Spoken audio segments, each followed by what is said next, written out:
Hello, Griffin. Hi, Russell. Welcome to a land of crabs, robot crabs, and various other creatures. That doesn't sound very inviting, if I'm being honest.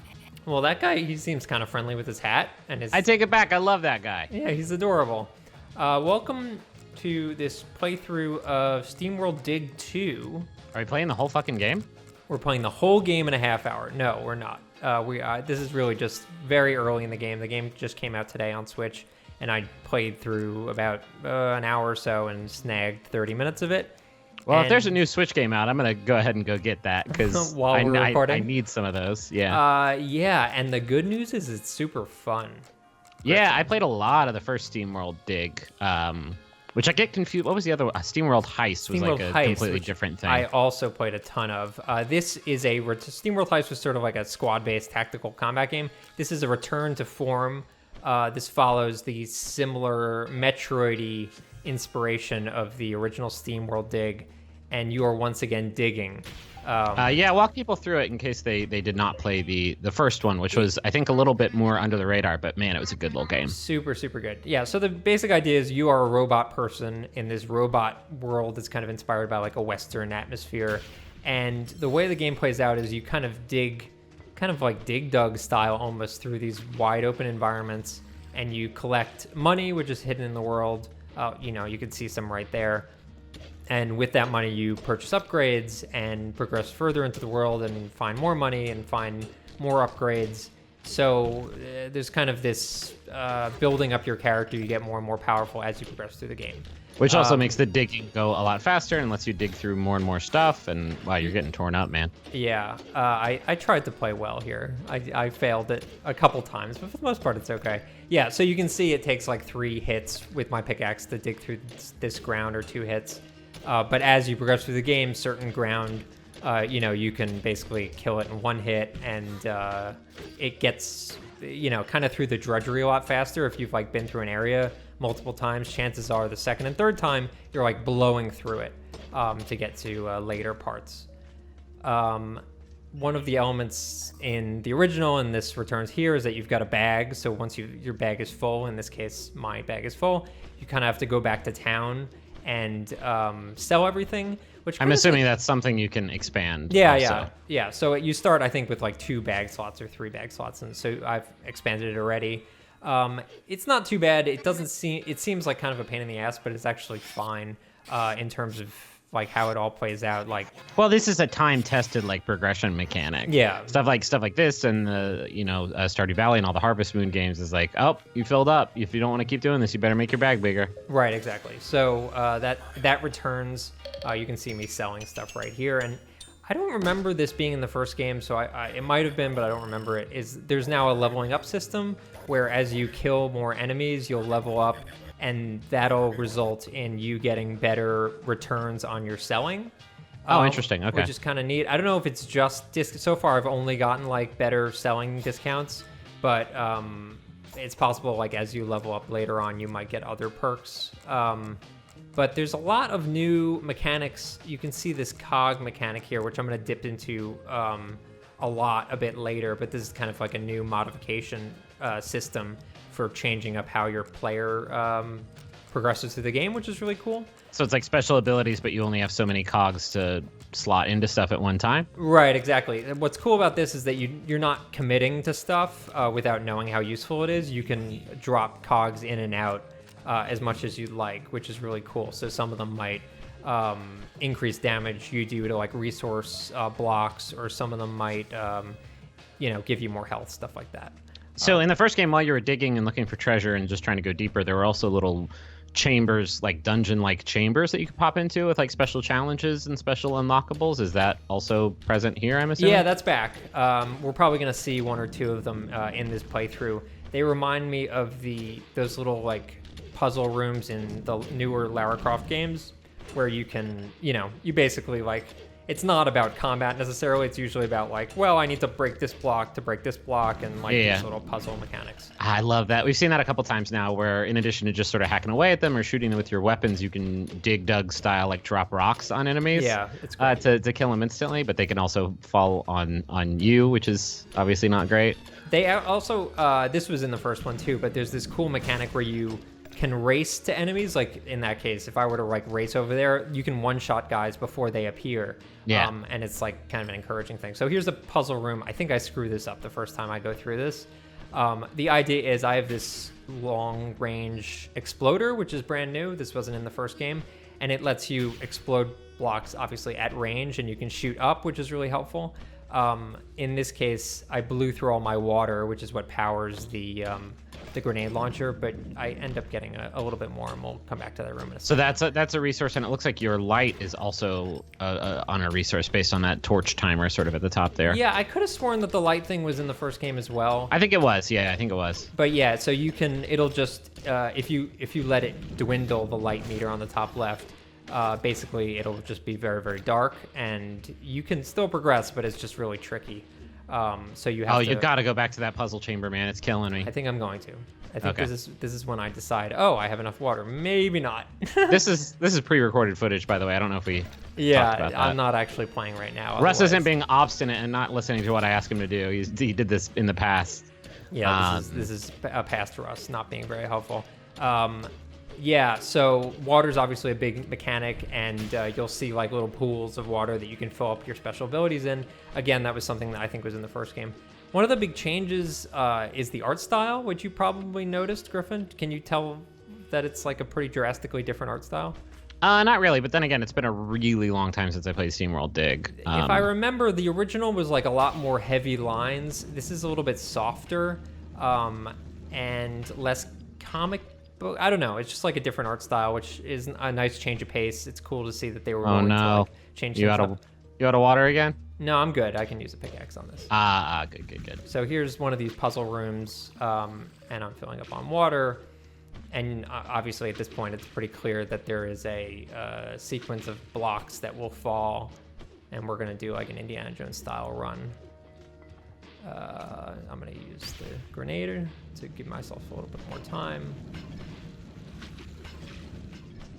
And there you go, pizza cake. How punishing is it when you die? Because I remember being very turned off by sort of how death worked in the first SteamWorld game. Yeah, Ooh. so it pretty much... Oh, I got the Splunky Diary. I'll talk Really SteamWorld? I'll talk about that in a second. I actually opened this to see if there were any actual references to Splunky, which I don't think there are. That's a shame, because this game looks a lot like Spelunky sometimes. It does. So in terms of death, so if you die, you do lose everything that's in your bag, but there are cog perks that you can equip that will basically lessen the amount of death penalty there is, which is kind of nice. I also, for the most part, don't find the death. It's not like in Minecraft where you lose like 50 things. Yeah, sure. So you just found another upgrade cog. Does that permanently increase the pool of cogs that you have to... Oh, that's neat. Okay. Yeah, so you can... once I have 10 cogs, I can mix and match them on any perks that I so choose. Interesting. Okay. This is really my type of game. Like, I love the idea of having like lots and lots of different avenues for customization and making the character feel like my own. Yeah, and what's cool is that you don't always know how useful an upgrade is going to be, and the fact that you can just like try it out and there's no penalty for that is, I think, really, really handy. So we're just going to trade some of this stuff in, and I think I'm going to run over to the artifact person and turn in those books. This also seems like the perfect game for Switch, just because like the loop of it is so like repeatable and tight, and it seems like the kind of thing that would be great for, you know, playing on the go and just getting in a couple dives. Yeah, absolutely. I'm just looking at the store real quick, and then so I head over here, and they're like, "Oh, you found 3 of these things." So as you hit these tiers, sort of like the what were the pieces of poop in Zelda? The Korok seeds. They were pieces of poop. Yeah. The Korok seeds. Sort of like the Korok seeds. As you hit tiers, you'll unlock these mods that are like kind of like extra special mods on this lower level. So that makes like a cross damage every time you blow up certain blocks.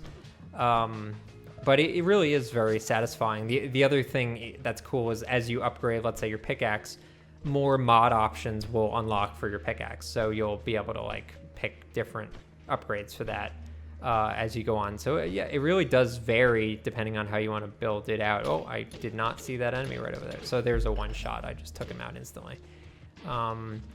They show you which rooms you've completely done, which is kind of cool. So if you're a completionist and you want to like find all of the treasure in every single room, It's very clear, like, oh, I've been here before and stuff like that. So that's pretty neat. Are those exploding cacti? These are exploding cacti. If you hit them once, they just wreck shop. And now, death. Could have told you that was gonna happen. I did that intentionally to show you the death mechanic. Oh, good. Thank you for doing that. Really generous with the death mechanic. It's again, that was not the end of the world. I didn't really have anything in my bag, but even if you do have stuff, because of the way it saves the layout of the caverns that you've dug, like getting back see exactly to the top, where to get back. Okay. It's like, is it Dark Souls like where you can go back and get that stuff back, or is it just gone? I think the items are gone, but if you happen to find something and you don't have room for your bag in it and just sort of like lying on the floor, if you go up and sell, it will stay there, so you can go back and get it. That makes that system a little bit less punishing, I guess. Yeah. All right, so this is, just to jump ahead, this is like another area, not super deep in the game. This is still only in like the first hour or so, but you can see how dramatically it changes. I was not expecting this at all. But you can see this like this super cool like flora infested world, so it really shows you kind of the variety. The first game again started out with like very typical like westerny mining caves and stuff like that, and progressed with, I think there was some lava and there was some like mechanical like cybernetic stuff later on, and I think they're definitely continuing that trend here. I've not gotten much further beyond this, so I don't know how much more there is, but you can see there's some like platforming stuff here, which is pretty cool. You're playing as a different character too. Is it like expounded on what happened to the character from the first game? Yeah, so the idea is the character from the first game has vanished. His name was Rusty, and you are playing a character named Dorothy who is searching for Rusty. Okay. So that's sort of progressing your whole quest is finding where Rusty went. And you can see, there's some little bit of platforming there, and we're gonna get a new upgrade in just a little bit, which is pretty cool. Do you think this is gonna hook you? Like, do you think you're gonna play this as much as you played the first SteamWorld Dig? Oh, 100%. When I beat the first SteamWorld Dig, I was like, oh, I want more of this. I think the first game took about 5 hours to complete. This is probably gonna be pretty comparable. Obviously, there's harder difficulty levels if you want like a really tough challenge. But yeah, I mean, I'm gonna play the crap out of this game. Totally the sort of thing that I would, try to get 100% and find everything. And I love that this developer like has this like thing that they made, right? Like they have this world that they've created that is like really unique and pretty cool. And I'm like excited for more SteamWorld games, whether it's Dig or like another weird offshoot like Heist to keep coming out. Yeah, I think what's crazy, it kind of feels like Oddworld in that way, where they just like created this franchise and just built off of it. What's crazy is that like in addition to making this whole world themselves, and the team is, I think it's like 10 people, it's not a huge team, they continue to make games that are like really effing good, like the quality level for, they've at this point I think released 3 games, unless there were games before SteamWorld. And all 3 of them are like easily 8s and above in terms of quality. Fantastic. Like, it's pretty spectacular. They kind of remind me of the Drinkbox Studios team, who like only puts out like a very small team, but only put out like really, really good stuff. And it's like really setting a good precedent. So that was kind of like a little side area that brought me deeper into the mine. And you unlocked a new fast travel point. And I unlocked a new fast travel point, and I don't know if we're going to get to it, but I do unlock a new upgrade as well. And in case you're wondering, like, it's not all through the store. Your upgrades do come in the form of, again, Metroid style, like the equivalent of like a Metroid double jump, or like finding the ball. There are upgrades in the world. There's a morph ball in this one? No, I did not confirm that there's a morph ball. I'll give you an example that's not really a spoiler. The next upgrade that I get is a jackhammer, and the jackhammer, you can basically hold down the trigger and just like run forward on certain blocks, and you'll just like cruise through them. Okay, that's pretty cool. So those are the sorts of upgrades that you're going to find that will, again, unlock new areas in the world, Metroid style, that you couldn't access with just like increasing my water tank, for example. So there's plenty of those. I don't know how long the total game is, but again, in this first hour, I'm just like itching for more. I was playing this with a Pro controller, which it supports. But obviously, I tried it out with portable as well, and it works great in portable mode. So that's probably, I think, how a lot of people are going to play through it. And damn, it's real good, Griffin. Yeah, can I please go and get it? Yeah, I suppose you can go. Bye, everybody. Bye.